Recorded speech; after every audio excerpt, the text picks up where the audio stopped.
Hey TYT, I'm Nomi Konst here at the PCCC conference, the candidate training in Washington, D.C., where progressives from all over the country have applied and been accepted. There are 300 in the room right behind us who are getting trained on how to run for office effectively in this post-Trump world as progressives so that they can win all over the country.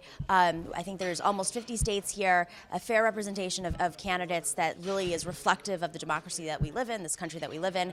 And we've been talking to these candidates, trying to learn from their experiences. Some have been elected before, some have run before, some are running now, some are thinking about running, but they've learned a lot through their personal experiences running and being involved in this process, and of course, being in the trainings all weekend. And we have a candidate right here who I've heard about before. So I've got a little bit of knowledge of your race, but I'm going to let you kind of explain it more. Jessica King is running in the 16th district for Congress in Pennsylvania, Lancaster area, which is known for like organizing. It's sort of this like model for rural-ish organizing. Tell us about that. Yeah, we have a great, it's an interesting district that's kind of a microcosm of our whole country. We have small towns, small boroughs, small cities, rural areas, a long history of people who have been from that place with really deep roots, but also we're known as America's refugee capital. We resettled 20 times the number of refugees as any other place in the country. It's a really interesting place that has deep roots and a wide hospitality.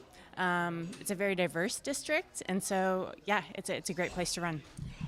You know, there are a lot of districts around the country right now, even rural districts, that are changing. Their demographics are changing because of affordability, because of generational shifts. A lot of stuff has been happening, but some of these districts have been consistently represented by Republicans, conservative Republicans, even though these dynamics are shifting. Your district is one of those.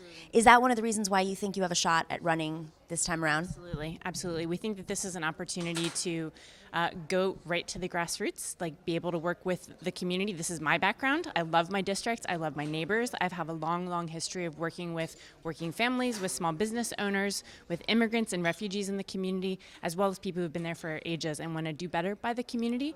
And so there's a real opportunity to say this isn't about left or right in an era of a kind of post-Trump election, and saying this is a district where people voted for Bernie Sanders, but they also voted for Donald Trump. And so we're not talking about left to right, we're talking bottom to top.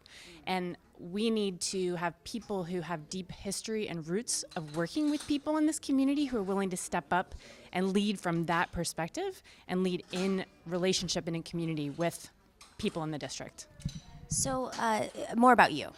What inspired you to run? What's your background? Because so many people who are watching are like, I want to run. Am I confident enough? Do I have the experience? Especially women in particular. They go through all those questions. I mean, what made you decide?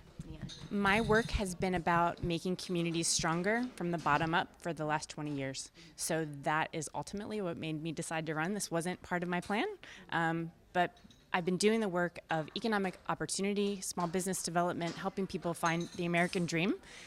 And it's not working as well as it needs to work for people in my community. And so at the end of the day, it's like we need to step in and say, how can our country work better for people?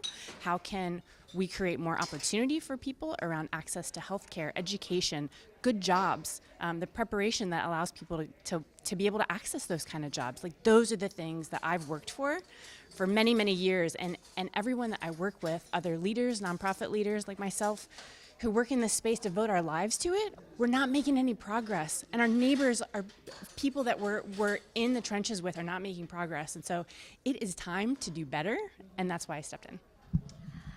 What have you learned along the way? What are some of the lessons that, you know, you've been in this for a bit now, a second. You know, you're running against a Republican in an area where Democrats they're not throwing a lot of money into your district to get candidates to run for office. So how are you maneuvering around that? What kind of things have you learned along the way? I think your motivation is key. So for me, I know why I'm doing this. This is about the same work that I've always done. So it isn't about particularly winning this office, it's about helping my community. So knowing what my motivation is, and like that's keeping me clear in the middle of a totally new paradigm.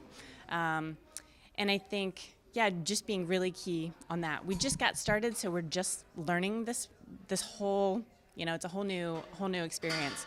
So I'd say the things I'm learning the most are about those core motivations and knowing that it's so important to do this with a team of people, which I've always done, work with a team of people. And so that's what organizing is. It's what relationship and community is. So having deep connections with others in my place and working with them to make this happen is key. What can people around the country? I guess this is what's tough about these kinds of races is you have the dynamics are so unusual, right? You know, the because the demographics are shifting in your community, and because there's the infrastructure that is, you know, the Democrats don't necessarily have the infrastructure that they'd have like in New York City where they're recruiting candidates and bringing a bench. What can other folks around the country learn about how you're able to kind of push through that and set up shop? Like some of the fundamental skills? So I'm still learning, but I think having roots and having experience working in a place and a network, I mean, that's where I'm starting. So people that I've already built relationships with, people that I've known for, you know, decades in this place are the ones that are stepping up to help make this happen. So relationships matter. It's all about the place. It's all about the relationships in that place. And, you know, building a diverse team of people saying, we agree on these progressive issues, we need to do better. And we know what that looks like for our neighbors, for ourselves. We're invested in this and we want to do better, coming together to work together. I mean, it's organizing. Do you have to raise a lot of money? I have to raise a lot of money. How much? Probably at least $500,000 in the primary and another $2 million in the general. And how are you doing that? Oh, we're starting with the grassroots. I'm going to keep coming back to it. Like that's my story. I think that's how you have to build from this. Networks, friends and family, people that are invested in me, in our team, in these issues, but also people who like know that we have to do better and are willing to pitch in whatever it takes. I mean, $3, $5, whatever it is to help build this so that we can fight back against corporate interests and entrenched power to say this is what the community needs and what people are asking for, to do it together and have a really diverse way of pulling those funds together. Give me one thing you've learned from the PCCC conference.